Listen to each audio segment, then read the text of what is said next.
This is Optimal Relationships Daily, episode 1364, How to Break Up with Somebody in 7 Steps, Part 2, by Corbano of lovesagame.com. Hello, everybody, and welcome to ORD once again. I'm Greg Audino, your host and narrator, and I'm here with you every single day offering articles and providing insight as to how to improve your relationships. And for today, I'm going to be finishing a post that I began reading yesterday, a longer one.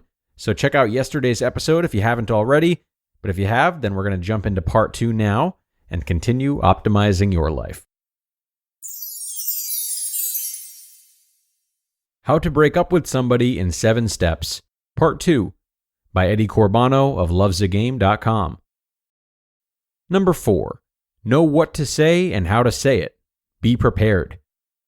This is anything but easy. You have to be well prepared. You have to know what to say in advance. You must realize that your partner is shocked. Even if the breakup announced itself a long time ago for you, it'll come out of the blue for him or her. The no contact before can soften this. There can be various reactions. Depending on the personality of your partner, there can be denial, crying, begging, aggressiveness, even abuse. Try to stay calm whatever happens. Never let this end in a fight. Here is a short guideline on how to behave when delivering the message. Always be understanding, no matter how your partner reacts. Say that you're sorry that things have not worked out. Be prepared for questions. Look at your list of reasons before you meet. Try to avoid intimate body contact. Be confident. If you've not been dominant in your relationship, be it now. And never be cold. Number 5, always be clear that it's unquestionably over. This is the most tricky part. Never ever let there be any doubt that your relationship is over. You've made your decision. Stick to it whenever you talk to your partner.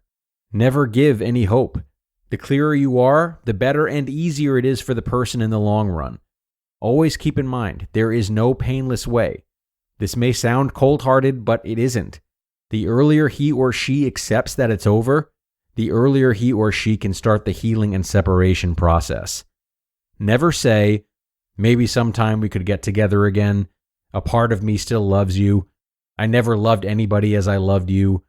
Okay, give me some time to think it over. Or we can still be friends. Even if all of this is true, you must not say it out loud. It doesn't help. I know it's tempting sometimes to say all of this, especially if there are still feelings from your side. You'll feel the urge to ease the pain by saying something he or she wants to hear. But this is wrong for 2 reasons. You're giving false hope and delaying the healing process, and you're getting off your course. You've deliberately thought this through in step 2, and you have decided to break up. Don't let anybody talk you out of that decision. There simply is no way without pain. If you're harsh, then you appear heartless.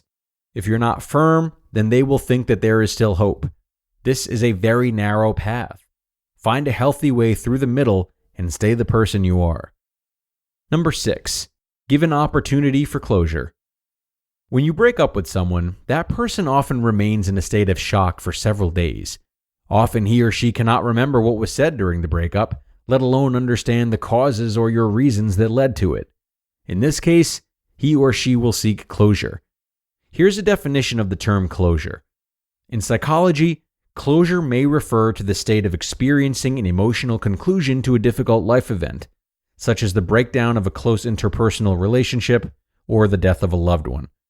By closure, I mean a resolving conversation about the reasons for the relationship breakup and an opportunity to say goodbye. After a few days, not longer, offer a dialogue, a conversation where you can discuss your reasons for the breakup and why you think that your relationship has been going nowhere. Often they will ask for it themselves.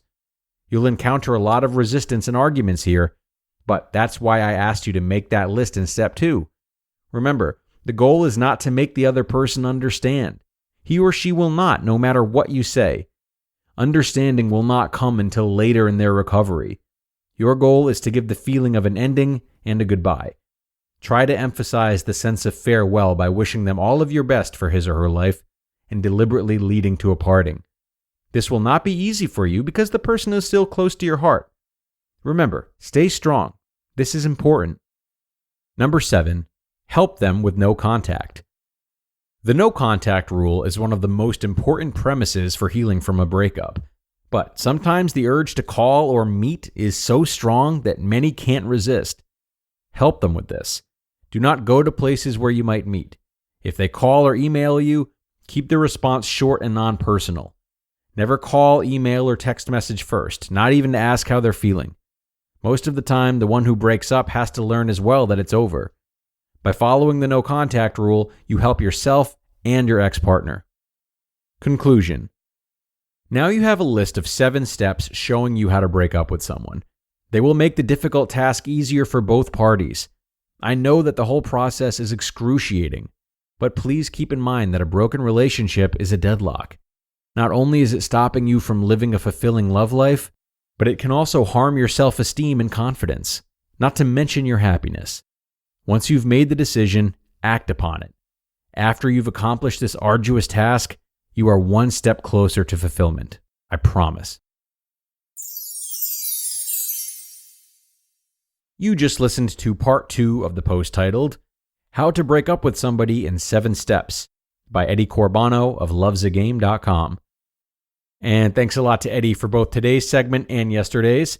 Now, overall, Eddie has definitely prepared us for many either challenging or unexpected parts of the breakup process, which is super helpful. But as you take all of this into consideration and use it to your advantage if you're preparing a breakup, also don't forget to leave room for the unplanned.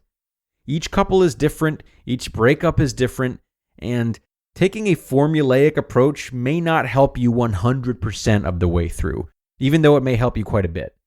Ultimately, there still has to be some individuality to this process, and it may have to stretch beyond that 4th step of knowing what to say and how to say it. Not to mention, if you get too wrapped up in the scheduling aspect of this breakup, you may find yourself distracted from or rejecting of your own feelings, looking instead to numb yourself with the specificity of these instructions. Yes, they can help, but make room for a little bit of messiness just in case, or plan for a little bit of messiness.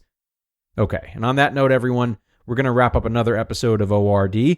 Thanks as always for joining. I hope you enjoyed both parts of this post, and be sure to come on back tomorrow where we will start our parenting leg of the week, and where your optimal life awaits.